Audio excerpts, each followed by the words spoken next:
ओम शांति। 28 मई 1970 की अव्यक्त मुरली की पॉइंट्स। बाबा कहते, बाप दादा भी हर एक का साहस देख रहे हैं।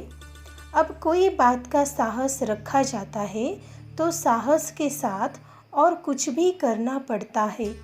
कई बातें सामना करने के लिए आती है। साहस रखा और माया का सामना करना शुरू हो जाता है।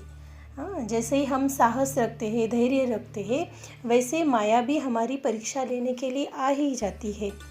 इसीलिए सामना करने के लिए हिम्मत भी पहले से ही अपने में रखनी है।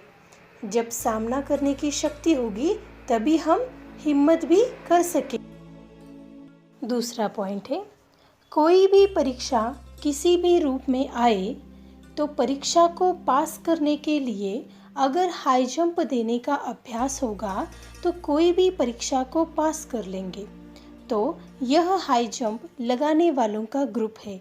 बाबा के सामने जो ग्रुप है वो ग्रुप है हाई जंप लगाने वाला। बाबा कहते आप लोग परीक्षा में कोई भी आए तो उसमें पास होने के लिए आपको हाई जंप देने का अभ्यास करना होगा।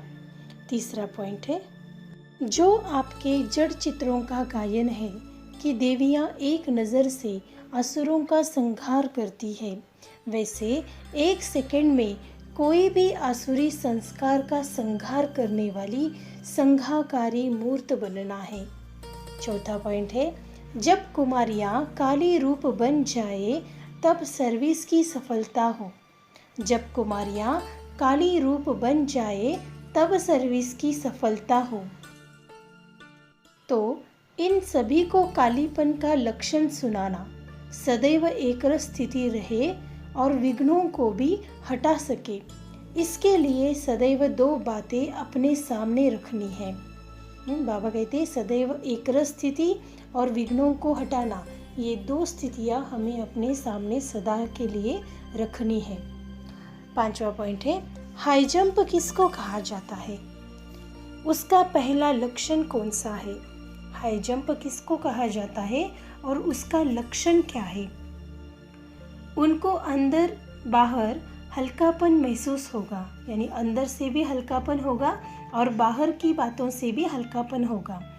एक है अंदर अपनी अवस्था का हल्कापन, यानी हमारी स्थिति बहुत हल्की रहेगी, और दूसरा है बाहर का हल्कापन, यानी बाहर की परिस्थितियाँ जो भी हो रही है लेकिन उसमें भी स्टेबल है, हल्के है। छठवा पॉइंट है, इस ग्रुप को यह स्लोगन याद रखना है। बाबा के सामने जो ग्रुप था, बाबा ने उनको कहा कि स्लोगन एक याद रखना है। कौन सा स्लोगन? सफलता हमारा जन्मसिद्ध अधिकार है। सफलता हमारा जन्मसिद्ध अधिकार है, असफलता नहीं। सफलता ही श्रृंगार है। बाबा ने कहा कि सफलता का ही श्रृंगार करना है। नैनों में ही मुख में भी, नैनों में भी मुख में भी, मस्तक से भी सफलता का स्वरूप देखने में आए।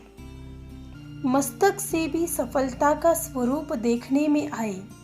संकल्प भी सफलता का, और दूसरे जो भी कार्य हो उसमें भी सफलता हो। यानी बाबा कहते हैं संकल्प में भी आपको सफलता ही चुननी है। संकल्प को ही याद करना है कि मैं सफलता मूर्त हूँ, मेरा जन्मसिद्ध अधिकार है कि मैं सफलता मूर्त हूँ। और बाबा कहते हैं कि दूसरे कार्यों में भी हम उसमें भी सफलता हो। अच्छा, ओम शांति।